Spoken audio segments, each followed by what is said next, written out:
On this episode, I'm going to give you the 4 strategies that I used to double my Instagram account in the last year. We're going to get started right now.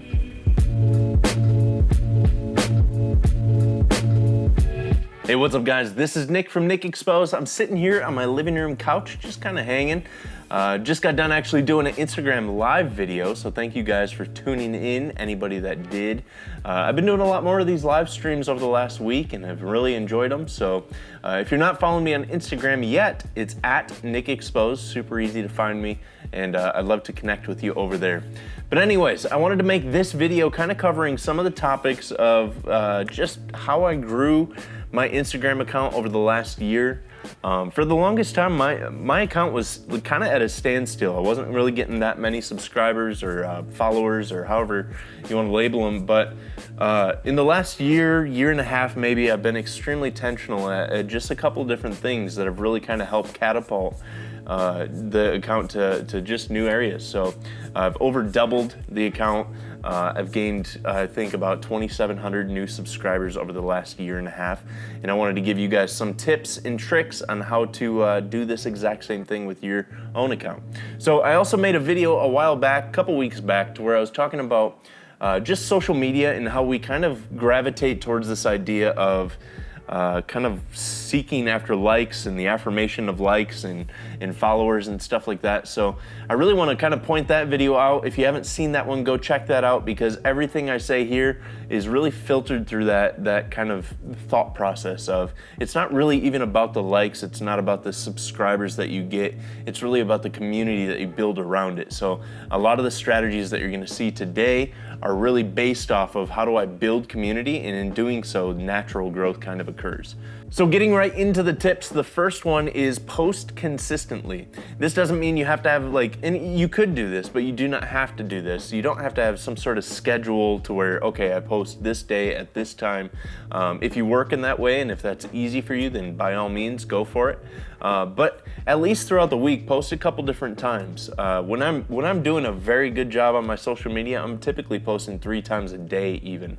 I try and post once in the morning, once in the middle of the day, and then once in the evening.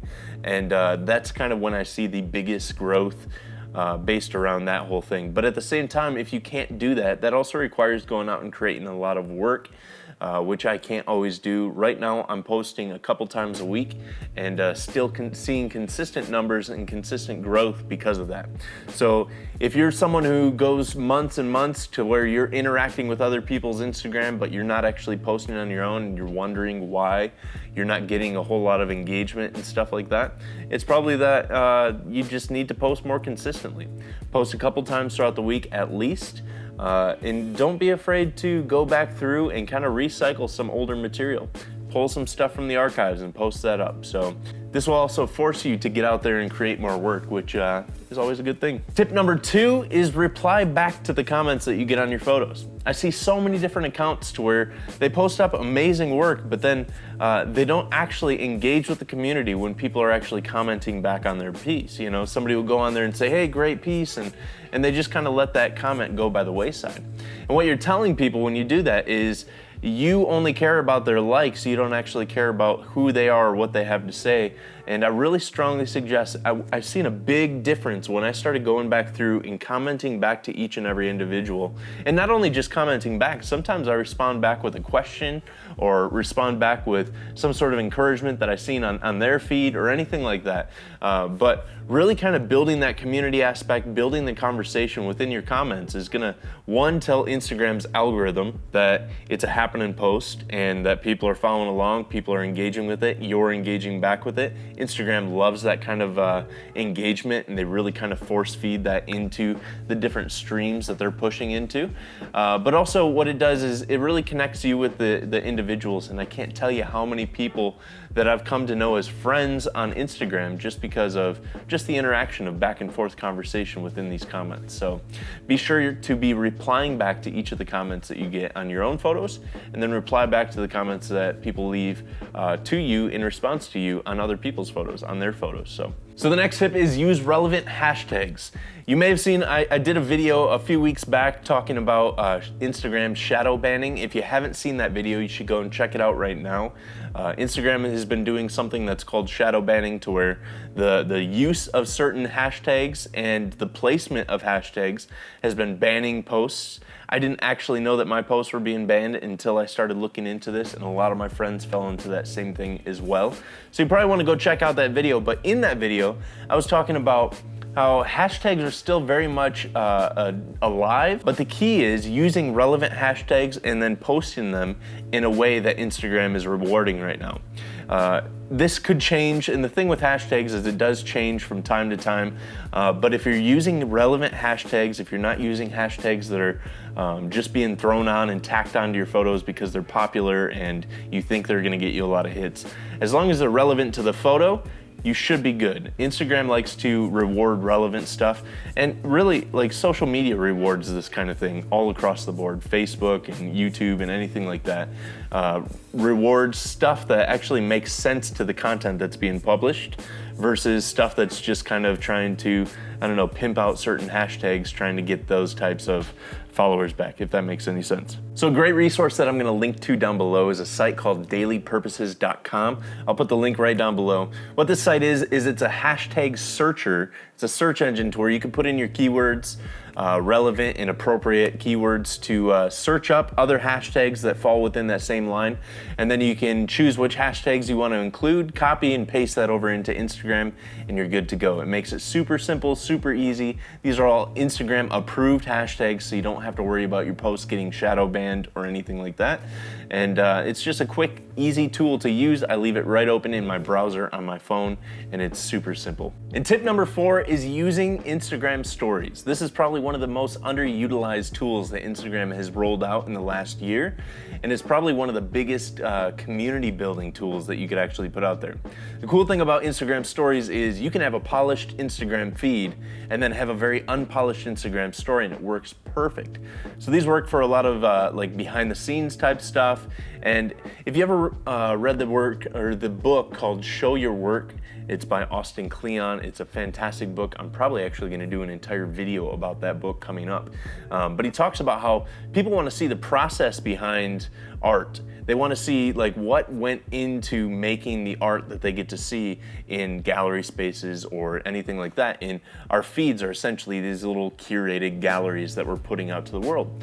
So the cool thing is you could show your printing process, your shooting process, or any of the process, even just your life. I got a buddy that does a lot of skateboarding and disc golfing and stuff like that, and I love watching his feed because he's always putting up these stories about just what his day looks like, and his day is always interesting in these realms of skateboarding, photography, and disc golfing and stuff like that. It's stuff that he doesn't necessarily put out into his actual Instagram feed, but I do get to see in the behind the scenes on the story. One of the most amazing things that the story actually offers up is the ability to reply back. And if a second tip within this tip, so like a sub tip, is start replying back to other people's stories. When you're watching through stories, don't just watch through them and just kind of consume, but actually reach out to people, let people know what you're thinking about their story. If they posted up something about their photography or their life or anything like that, shoot over an encouraging word or ask a question or anything like that. The stories are one of the best like conversation starters that I've found within my own feed. Oftentimes I'll put stuff up and people will start asking questions in there. We get a good conversation rolling, and it wouldn't have happened if I wasn't utilizing the stories in the way that I am. Another thing that you could do, I mentioned it at the beginning of the video, is go live. These are a great way to build community and actually just kind of get to hear just the heartbeat of your followers and the people that are trying to connect with you, because they get to ask questions, they get to just share some thoughts as you're going through the live stream, and it's just a great way to communicate back and forth. So make sure you're using your Instagram stories. Another quick tip and like sub tip within the stories is make sure you're switching up between different ways. Like if you're only doing boomerang stories, or if you're only doing photo stories or anything like that, make sure you're switching it up. Kind of put some, you're gonna keep people engaged, you're gonna keep people watching all the way through your story. If you start switching up with different like boomerangs or videos or photos or anything like that, something text-based or even using a lot of emojis and stuff in there, it's gonna really kind of switch things up and keep people engaged to where they're not gonna swipe past your story because it's all the same exact thing. So switch it up, but make sure you're using your Instagram stories and make sure you're commenting and feedbacking? That doesn't make any sense. Make sure you're commenting back on other people's story as well. And then this last tip, I know it's number 5, this is a bonus tip, but the tip is to genuinely care about people. Like, the big thing that I'm trying to get across here is it's not about hacks, it's not about tips, it's not about really even strategies. This is about building community, and building community naturally leads towards growth. When you build community, you actually reach out, you care about other people, you care about their artwork, you start interacting with them, you're gonna naturally increase in growth because 1, they're gonna be sharing it with their friends, 2, Instagram algorithm is gonna start to see that you're an active member and that other people are actively participating with your content as well, and it starts to feed that into the different photo streams and different streams that it feeds stuff into, if that makes sense. So that's the last and final tip, is like genuinely care about people. It's people behind those numbers. Each and every one of your subscribers is a person. Each and every one of your likes is a person, and that's how you should be relating to them. So that's it for these Instagram strategies. And the cool thing about these strategies is these actually apply across the board. These are just community building strategies and just simple stuff that you could apply to Twitter, Instagram, YouTube, Facebook, any of the different social streams. So give those a try. I'd love to hear your comments down below. What are the strategies and tips and tricks that you guys use to 1, grow your feed, and 2, grow your community on all these different platforms? So feel free to leave those comments down below. Also, feel free to share this with any of your friends, anybody that you think might benefit from the content in this video. Also, if you're new to the channel, check out some of the other videos. I got tons of videos. I have a couple other ones on social media, like I mentioned earlier in the video. But then I also have some other stuff about like thrift store camera shopping and printing zines and all that kind of stuff. So check out the rest of the videos.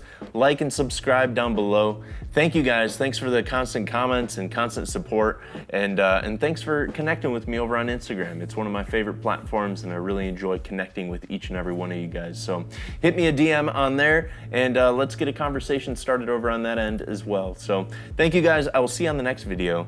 Peace.